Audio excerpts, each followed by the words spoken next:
Welcome to Mid-Century Movie Vault. Enjoy the show.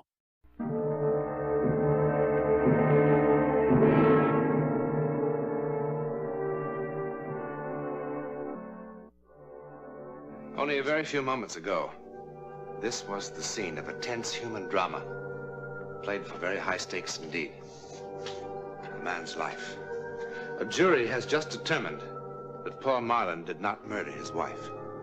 Thus, a sensational murder trial comes to an end. But sometimes, the end is also the beginning. Perhaps if Paul Marlin could have known what lay ahead, he would have preferred being found guilty.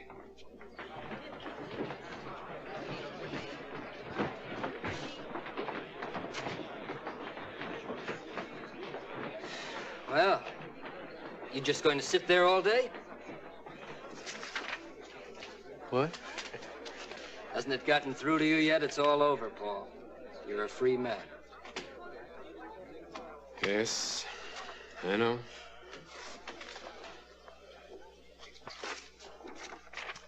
Such enthusiasm. It's not that I expect thanks, Paul. Nobody who charges the kind of fees I do should expect gratitude, too. But I had an idea that you might at least feel relieved. Dan, I'm sorry. I'm just so bone-tired I can hardly feel anything. I didn't even remember to thank you. No, I am relieved, and I'm very grateful, too. You were just wonderful. I'm lucky I had you for my attorney. It's easy to be marvelous when your client is innocent.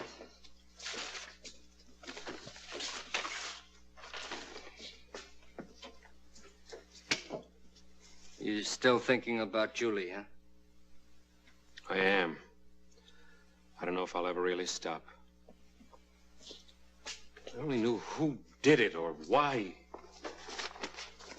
What are you going to do with yourself, Paul? Oh, I don't know. Start trying to pick up the pieces, I guess.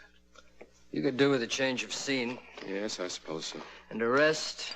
You need a rest, Paul. I'll think about it. Never mind thinking about it. You're going to do something about it. Come on.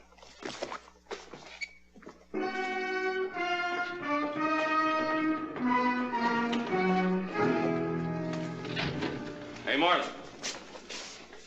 My paper would like to know how you feel about being let off. Being let off? Okay. Being found not guilty. Pretty silly question, isn't it? How do you think he feels? Why don't you let your client answer, Counselor? Well, you've gone so far out of your way to twist and distort everything I've said since my wife's death, I see no point in even trying.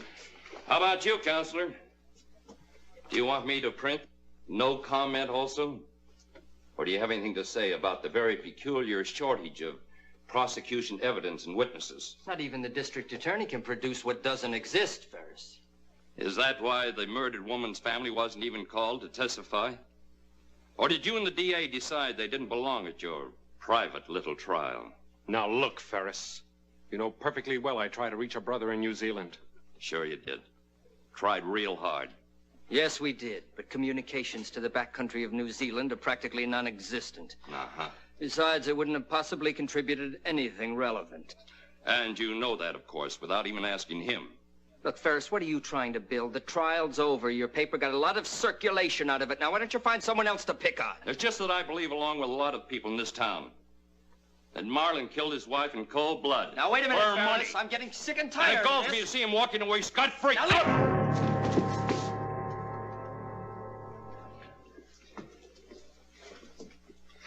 Thanks. I've got my headline.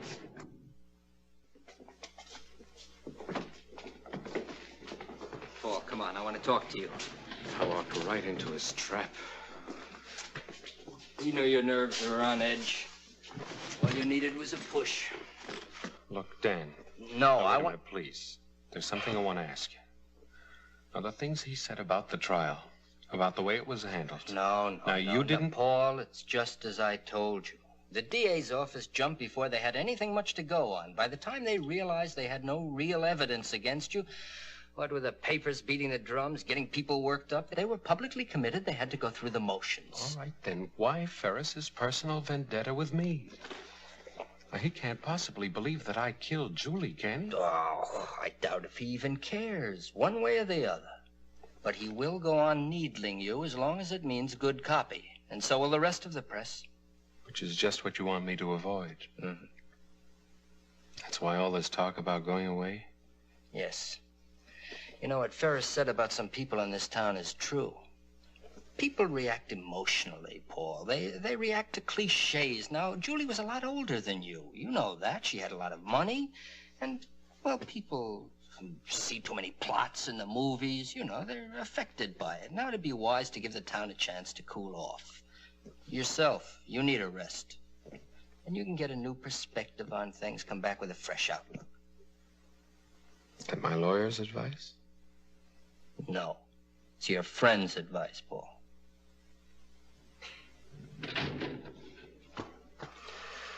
Okay, Dan. All right. I'll go away for a while. I just hate the idea of looking as though I were running away.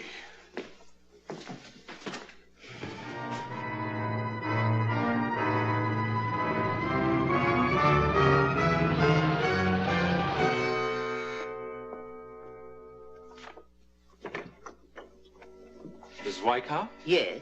Hello. I'm Paul Marlin. I recognize you, Mr. Marlin. The hotel phoned. All I have left is a third-floor rear. I'm sure that'll be quite fine, thank you. Well, it'll have to be. This is our season. Yes, so I understand. I'm sure you'll be quite comfortable. Guess I'm lucky to get anything at all.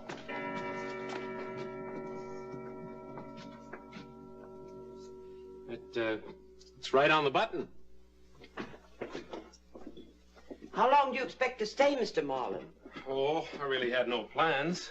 Would it matter to you? Not a bit.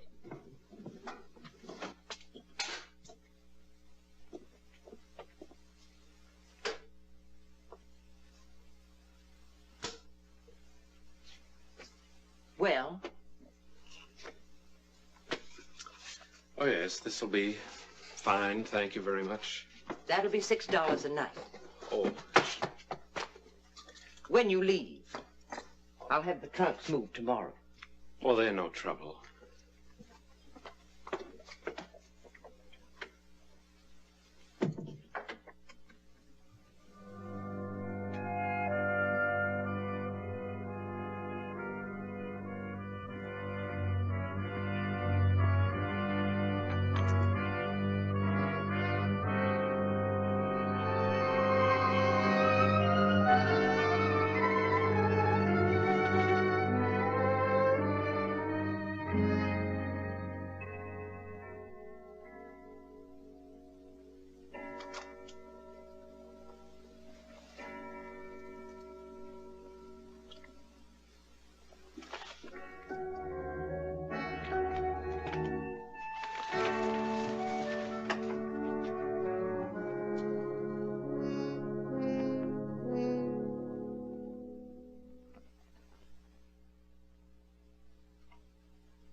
Help you? Urban. Any particular? No, anything.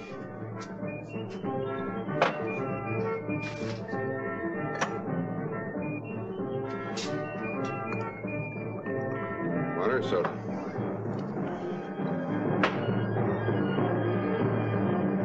Another, please, a double.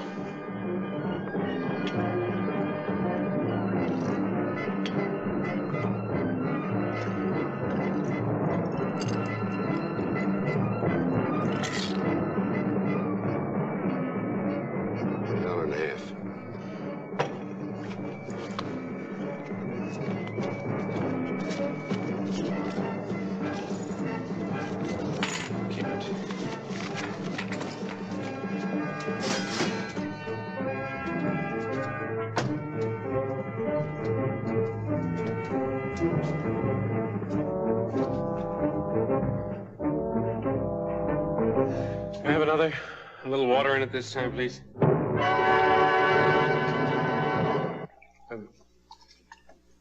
Bartender, tell me something. What do you think? What's your name? Joe. Tell me something. What do you think of people who see things that aren't there and hear things? They've had too much to drink. No, I mean, before they had too much. Before they've had even one drop. Too much imagination, I guess. That's it. Too much imagination. Too much imagination is a dangerous thing, you know? Like the man said. Now, that's a good mirror. That is a mirror that I approve of. Friendly, you know? You look at it, looks back at you. No tricks, just what's there. You know, Joe, I've got a mirror in my room. Very tricky mirror. Everything, the whole place is tricky. You can't trust it. I mean, sounds and things that aren't even there. The clock striking the wrong time. Dogs howling like they're supposed to do when somebody dies. Thunder, wind, and lightning after. And you know there was no thunder or lightning tonight. Man came in with a German Luger pistol, and he shot me. Sure. And I didn't even know him. I never saw him before in my life. And I was wide awake. I mean, it's not like a dream. I was wide awake.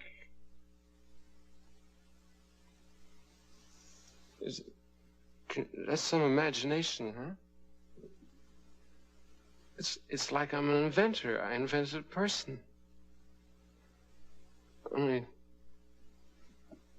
this man he wasn't made up of all faces I'd known before, like in a dream. He was someone real. Tall, about my height. May I have some change, please? Scotch and water, please. No ice.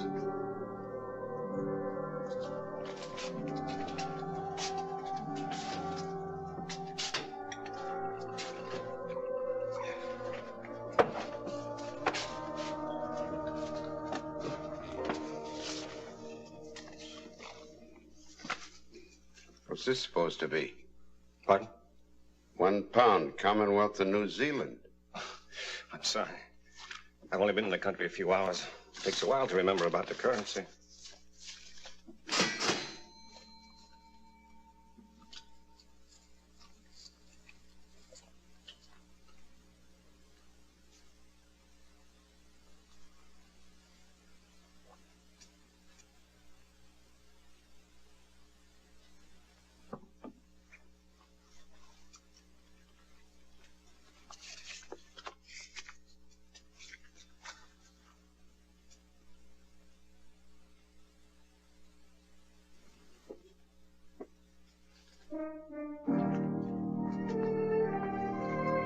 I beg your pardon, but...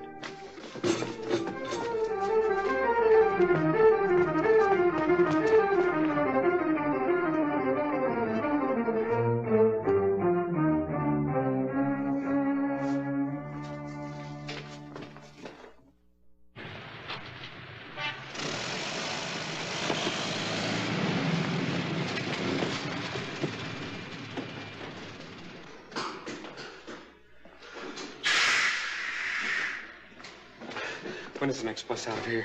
To where? Anywhere. Well, there's one at 2:05 to San Francisco. Or San Francisco. 4:50. Put your luggage on the ramp. The driver will pick it up when he gets here. Huh? Your luggage. Put it on the ramp. Oh, no, I don't have any luggage, thanks.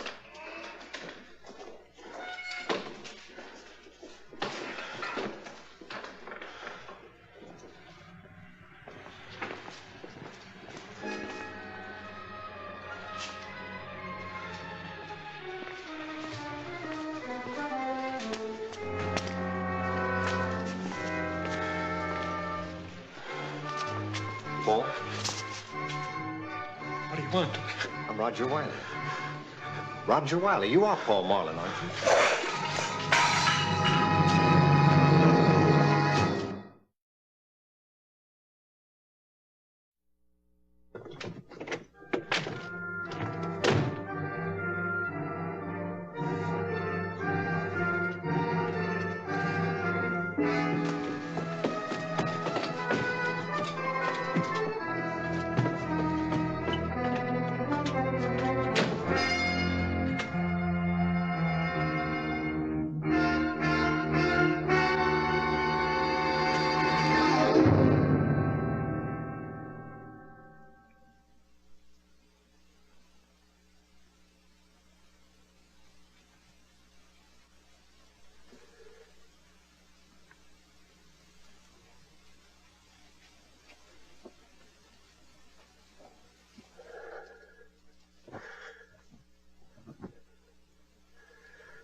What is it? Why'd you keep running?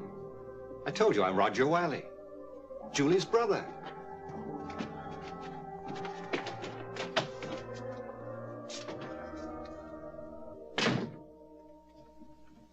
Aren't you well? Shall I call a doctor?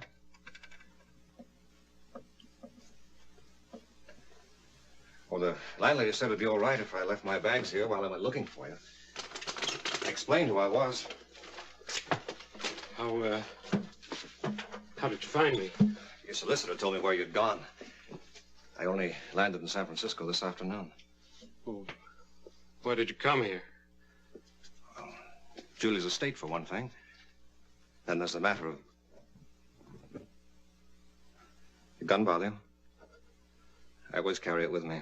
It's a good thing to have along when you're out on the range for weeks at a time. Are you sure that you're all right? No, I'm fine. I'm fine, really. Sorry, it's just nerves, that's all. Julie's death. That terrible trial. I'm sure the last month has been very unpleasant for you. It'll probably give anyone the shakes. I'll be all right in the morning. Why don't we meet then? Over breakfast, maybe. We can have a talk, huh? That's a good idea. With the hotel full up, I hardly know where to look for a room at this hour. What I mean is... No, I thought perhaps I could flop in that chair for tonight. Oh. Yes, of course. Why not? Thanks.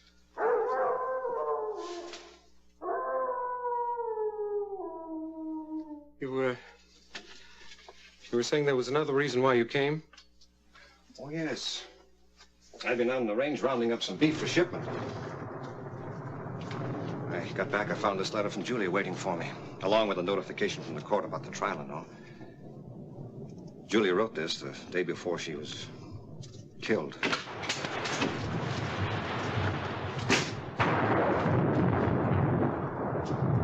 Stay away from me. I know why you came. I had a warning. You had what? I know why you're here, and I know why this gun, too. I saw it all happen. Paul, I don't know what you're babbling about. You're here to kill me. You read the newspapers, didn't you? You believe what they said, that I killed her, don't you? That I planned the whole thing to make it look like somebody had broken in just to cover up. Paul, listen to me. I don't believe anything of the sort. Why should I? Why are you here? She told you everything in that letter. Paul. She knew everything right from the start, didn't she? I never fooled her, not for 1 minute, I'll bet. Paul, give me the gun. No. You don't realize what you're doing. No, I tell you! I waited too long. I've planned all this too carefully to have it all blow up my face now. I am her heir! I am her sole heir! You killed her. Yes! Yes. You're not gonna take it away from me. Nobody's gonna cheat me of it now.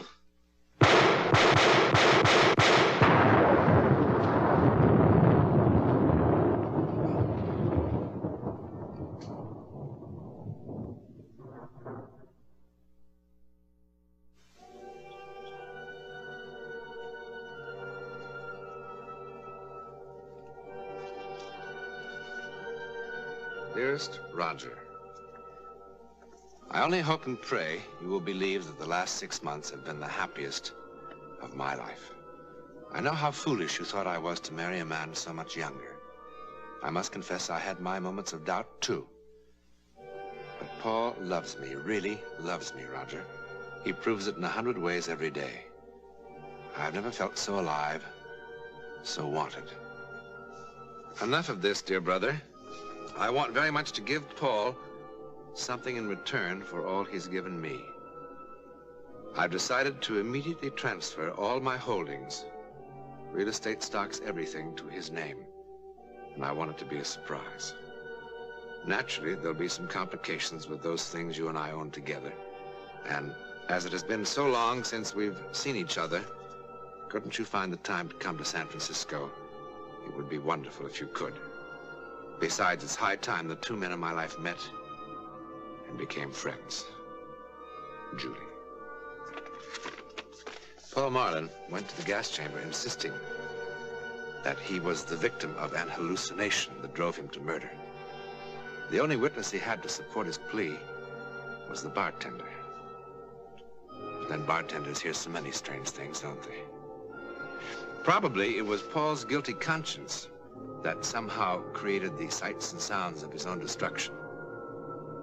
His conscience was his executioner.